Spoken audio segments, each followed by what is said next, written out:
രാഹുകാലം എന്ന് പറയുന്നത് അത്ര നല്ലതല്ലല്ലേ? ശുഭകാര്യങ്ങൾക്ക് എടുക്കാറില്ല.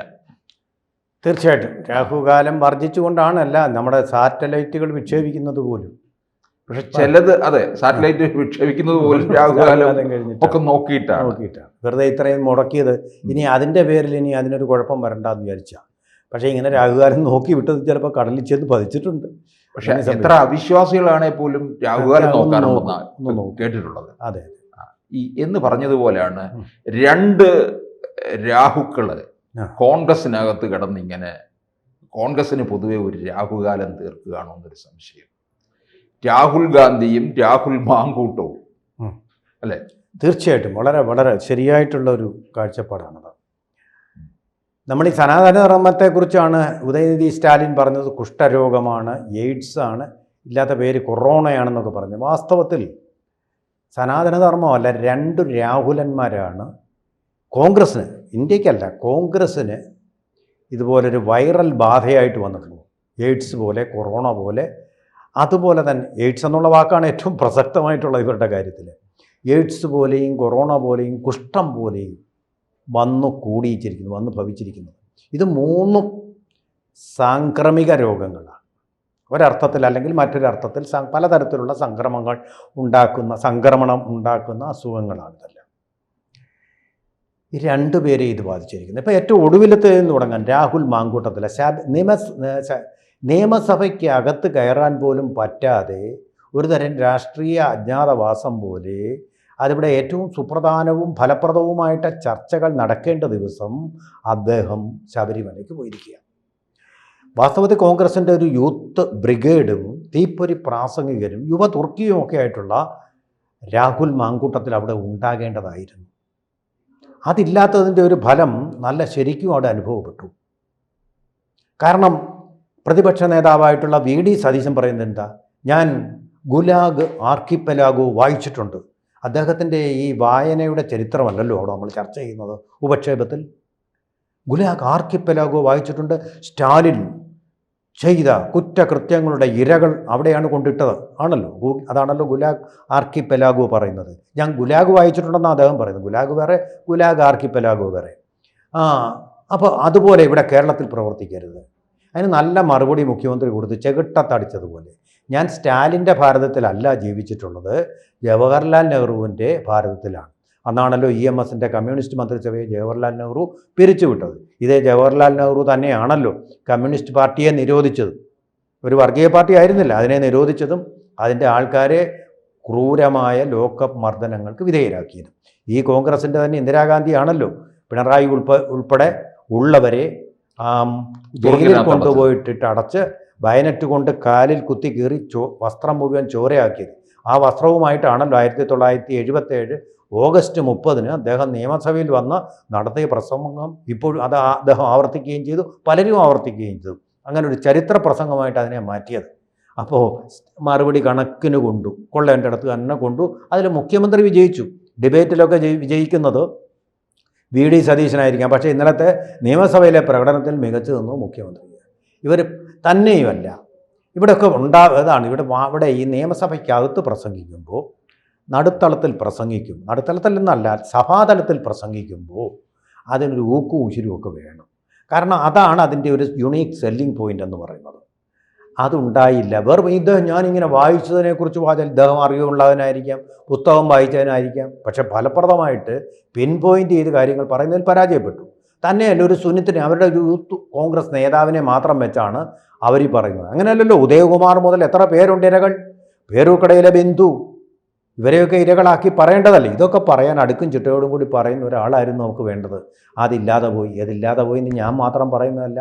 AK ആൻ്റണി, അവരുടെ നേതാവും ആദർശ കുസുമവുമായിട്ടുള്ള AK ആൻ്റണിയെക്കുറിച്ച് അദ്ദേഹത്തിൻ്റെ ശിവഗിരിയിലെ സന്യാസിമാരെ അടിച്ച സമയത്തെ കാര്യങ്ങളെക്കുറിച്ച് പിണറായി വിജയൻ വളരെ ഫലപ്രദമായിട്ട് പറഞ്ഞു കഴിഞ്ഞപ്പോൾ ഡിഫെൻഡ് ചെയ്യാൻ കോൺഗ്രസ്സിൽ ഒരൊറ്റയാളും ഉണ്ടായിട്ടില്ല.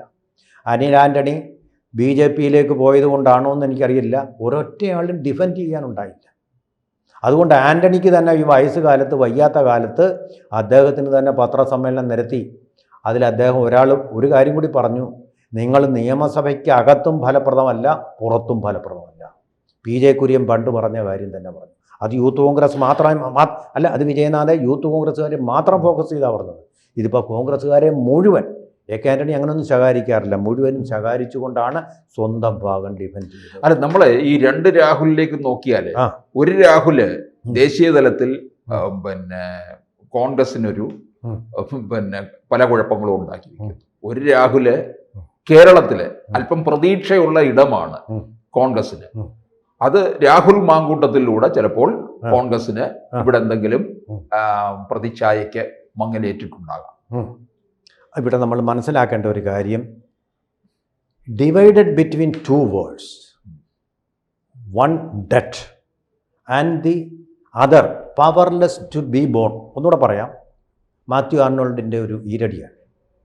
Divided between 2 worlds, one dead and the other not powerful to be born എന്ന് പറഞ്ഞാൽ 2 ലോകങ്ങൾക്കിടയിലാണ് ഇന്ന് കോൺഗ്രസ്. ഒന്ന്, ഇനിയും പിറന്നിട്ടില്ല, പിറക്കാനുള്ള ശക്തിയില്ല. പിറക്കണമെങ്കിൽ, പ്രസവിക്കണമെങ്കിൽ ഈ പെൽവിസ് ബോൺസിനും മസിൽസിനും ഒക്കെ കുറച്ച് ശക്തി വേണം, അല്ലെങ്കിൽ സിസേറിയൻ വേണ്ടി വരും. അപ്പോൾ അങ്ങനെ പവർലെസ് ആയിട്ട് നിൽക്കുക. മറ്റേതാണെങ്കിലോ ഡെഡ് എന്ന അവസ്ഥയിലാണ്. ഞാനിപ്പോൾ വിശദമാക്കാതെ പ്രസിദ്ധമായ ഈരടിയാണ്. കോൺഗ്രസിൻ്റെ വൃദ്ധ നേതൃത്വം ഫലപ്രദമല്ലാതായി കഴിഞ്ഞു, ഡെഡായി കഴിഞ്ഞു. മഹാത്മാഗാന്ധി, ജവഹർലാൽ നെഹ്റു, ഇന്ദിരാഗാന്ധി വരെ ഉള്ളവർ ഉയർത്തിയിരുന്ന കോൺഗ്രസിൻ്റേതായ ഒരു ദേശീയതയുണ്ട്, മാനിക്കപ്പെട്ട ഒരു ദേശീയത. പരാജയപ്പെട്ടുവെങ്കിലും, അടിയന്തരാവസ്ഥയിൽ വന്നത് അവസാനിച്ചുവെങ്കിലും അത് ഡെഡാണ്, പോയി. പിന്നെന്താണ്? പുതുതലമുറ.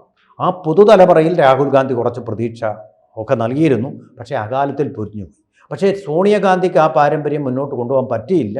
താനൊരു മഹാറാണിയാണെന്നുള്ള അഹംഭാവത്തോടു കൂടി അവരിപ്പോഴും പ്രവർത്തിക്കുന്നതുകൊണ്ട് സൂപ്പർ പ്രൈം മിനിസ്റ്ററായിട്ട് ആരുടെ കാലത്ത്, മൻമോഹൻ്റെ കാലത്ത് ഇരുന്നത് കൊണ്ടും അവർക്ക് ആ ഒരു ക്ലൗട്ടും ഒന്നും ജനങ്ങൾക്കിടയിൽ ഉണ്ടാക്കാൻ കഴിഞ്ഞില്ല. ഒരു അധികാരമോഹിയാണെന്നുള്ള തോന്നൽ തൻ്റെ മകനെ വീണ്ടും പ്രധാനമന്ത്രിയാക്കാനുള്ള പാഴ്ശ്രമങ്ങൾ കൊണ്ട് അവരുണ്ടാക്കുകയും ചെയ്തു. ഒരു കുടുംബത്തിലെ എല്ലാവരും MP-മാർ എന്നുള്ളൊരവസ്ഥ എന്ന് പറയുന്നത് അതൊരു കുടുംബ ഭരണത്തിൻ്റെ മാതൃക സൃഷ്ടിക്കാൻ മാത്രമേ പര്യാപ്തമുള്ളൂ.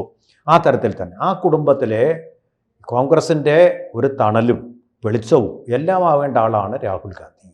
പക്ഷെ കാര്യങ്ങൾ പഠിക്കാതെയുള്ള പക്വതയില്ലാത്ത അദ്ദേഹത്തിൻ്റെ പെരുമാറ്റങ്ങൾ, പ്രധാനമന്ത്രി മൻമോഹൻ സിംഗ് ഇരിക്കെ തന്നെ അദ്ദേഹം മന്ത്രിസഭാ യോഗത്തിൽ അംഗീകരിച്ച ഒരു രേഖ, ബില്ലാക്കാൻ പോകുന്ന ഒന്ന്, പ്രസ് ക്ലബിൽ, ലൂഷ്യൻസ് ക്ലബ് എന്ന് പറയുന്ന ഡൽഹിയിലെ പ്രസ് ക്ലബിൽ പത്രക്കാർക്ക് മുമ്പിൽ കീറി വീരസാഹസം കാണിച്ച പക്വതയില്ലായ്മ, വിവരക്കേട്, അത് അദ്ദേഹത്തിൽ സ്പന്ദിച്ചു നിൽക്കുന്നതുകൊണ്ടും, അതുപോലെ സുഖലോലുപനായിട്ട് വിദേശ രാജ്യങ്ങൾ, മലേഷ്യ, അത് പട്ടായ, ഈ സ്ഥലങ്ങളെല്ലാം സ്ഥിരം സന്ദർശിക്കുകയും അവിഹിതമായിട്ടുള്ള ബന്ധങ്ങളിൽ ഏർപ്പെട്ടുവെന്ന് മാധ്യമങ്ങളാൽ ആരോപിക്കപ്പെട്ട, അത് ഈ മഞ്ഞപത്രങ്ങളല്ല, ആരോപിക്കപ്പെട്ട ബന്ധങ്ങൾ അദ്ദേഹം നിലനിർത്തുന്നതിനാലും അദ്ദേഹത്തിന് കോൺഗ്രസിൻ്റെ ഒരു സ്തംഭമായിട്ട്, യശസ്തംഭമായിട്ട് നിലനിൽക്കാൻ കഴിയാതെ പോകുന്നു. അങ്ങനെയുള്ള ഒരു നേതാവ് ഉള്ളതുകൊണ്ടാണ് കേരളത്തിലെ രാഹുൽ മാങ്കൂട്ടത്തിലെ മറ്റേ രാഹുലിനെ ശിക്ഷിക്കാൻ കഴിയാതെ പോകുന്നത്. ഇങ്ങനെയുള്ള ഒരു സ്വഭാവവും ശൈലിയും ഉള്ള ആൾക്ക് എങ്ങനെയാണ് ഈ രാഹുലിനെ നിയന്ത്രിക്കാൻ കഴിയുന്നത്? അവിടെയാണ് കോൺഗ്രസിൻ്റെ പ്രതിസന്ധി എന്ന് പറയുന്നത്. ഇപ്പം ചെയ്യേണ്ടിയിരുന്ന either 0 tolerance or more tolerance, ഇതായിരുന്നു വേണ്ടത്. ഇത് രണ്ടും നടന്നിട്ടില്ല.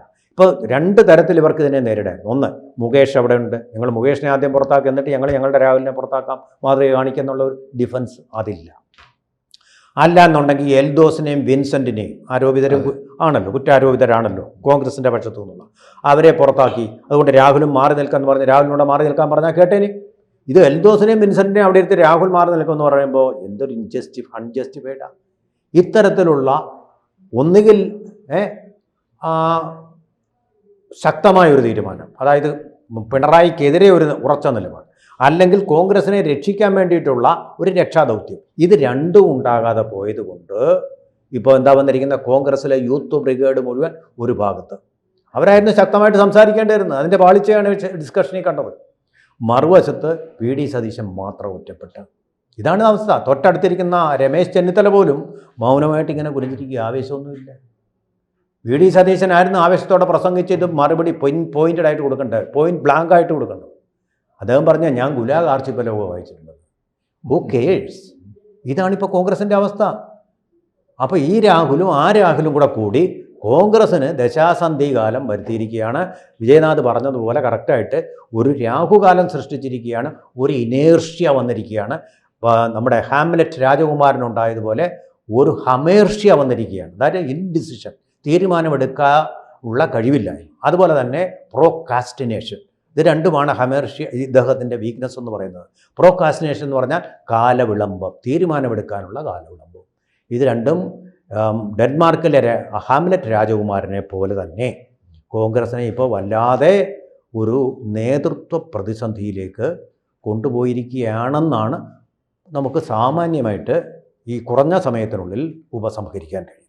കൂടുതൽ വാർത്തകളും വിശേഷങ്ങളും നിങ്ങളിലേക്ക് എത്താൻ ABC മലയാളം സബ്സ്ക്രൈബ് ചെയ്യുക, ബെൽ ബട്ടണും അമർത്തുക.